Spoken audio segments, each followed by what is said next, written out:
nothing but this carnival of rust.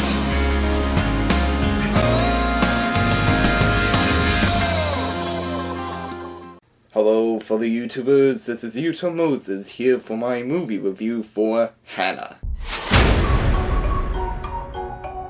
It's about a 16-year-old girl named Hanna who was trained in an isolated forest by her father to be a trained killer. And then, when he thought her time was come to go out into the world, he brings out this device from the ground, which is a tracking signal, to allow a CIA agent, Marissa Wigler, to track them down. And then when she finds only Hanna there, she goes on this mission to take her out as her target for killing her mother and wife a long time ago.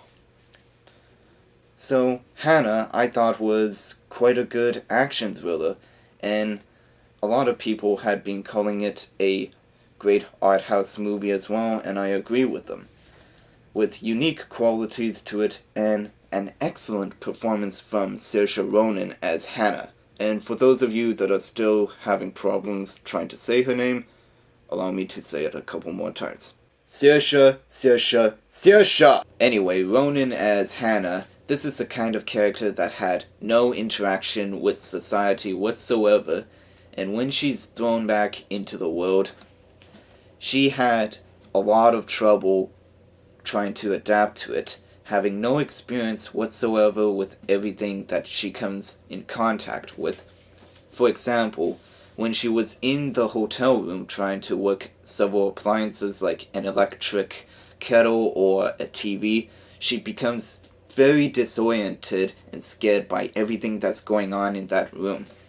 And when she gets hooked up with this hippie family, she has the most dysfunctional socializing skills. When she's on a date with that one guy, she goes like, it takes several muscle movements and puckering the lips to kiss. And when she comes to breakfast one morning, she brings a skinned animal and be like, I brought something to eat. And that was pretty hard to laugh at. And it was meant to be like a serious action thriller. And in every movie that I've watched in theaters, I could never recall one where nobody laughed through one point in the movie whatsoever. So anyway, Eric Bana as Hanna's father, Eric, with a K, was pretty cool as a CIA agent, especially during that one-shot fight scene. And Cate Blanchett as the villainous CIA agent Marissa Wigler, I thought she was a bit generic, just a bit, but I thought she was found to be really creepy. When I saw her trying to brush her teeth and then blood is gushing out of her gums, like no joke. Now, Joe Wright, who directed Pride and Prejudice and Atonement, also directed Hanna, and I thought it was really neat that we would see a drama director taking on a project like that, but after doing a bit of research, I was a bit concerned because his influence to directing Hanna was, and get ready for this, David Lynch. Yes, that David Lynch. Of all things that I was thinking of when I saw the trailer to this film, David Lynch would probably be the last thing I would think of for a movie like that. But after watching the whole thing through, I definitely saw glimpses of David Lynch in it, like when Hanna was escaping from the CIA bunker. There was several shots of Hanna's face like crazy as she's running, and several stuff that was going on with it, along with the fairy tale set pieces and metaphors that was included into it. And remember that tagline to the movie, Adapt or Die? Well, after watching most of it, I thought the main character was probably going to die due to the situation she was in. Girls these days have all sorts of adventures, ma'am. This isn't the Dark Ages. So, complaints. I thought the editing was really choppy at moments. They really crowbarred in the fairy tale theme to the story, and they could have used a bit more backstory to the Hanna character. And I've listened to a couple songs by the Chemical Brothers and thought they were crap until I realized that I was listening to songs by My Chemical Romance. My mistake.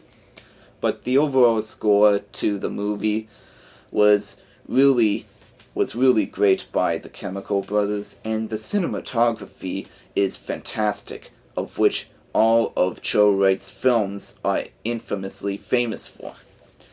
Overall, I was expecting a bit more from this movie because, well, it's just that a bit more story, that is, and I know what I was expecting from a calm action thriller.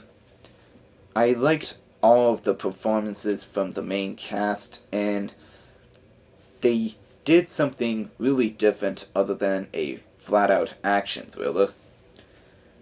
And I thought it was a great example of female empowerment, unlike Sucker Punch, because I've watched all the interviews from the cast and crew to Sucker Punch, and they kept on saying how it was a great film about female empowerment, and the only thing that I saw that was empowering to women was the crotches and tight dresses. I mean, I don't know what they were thinking of when they were trying to ask their questions.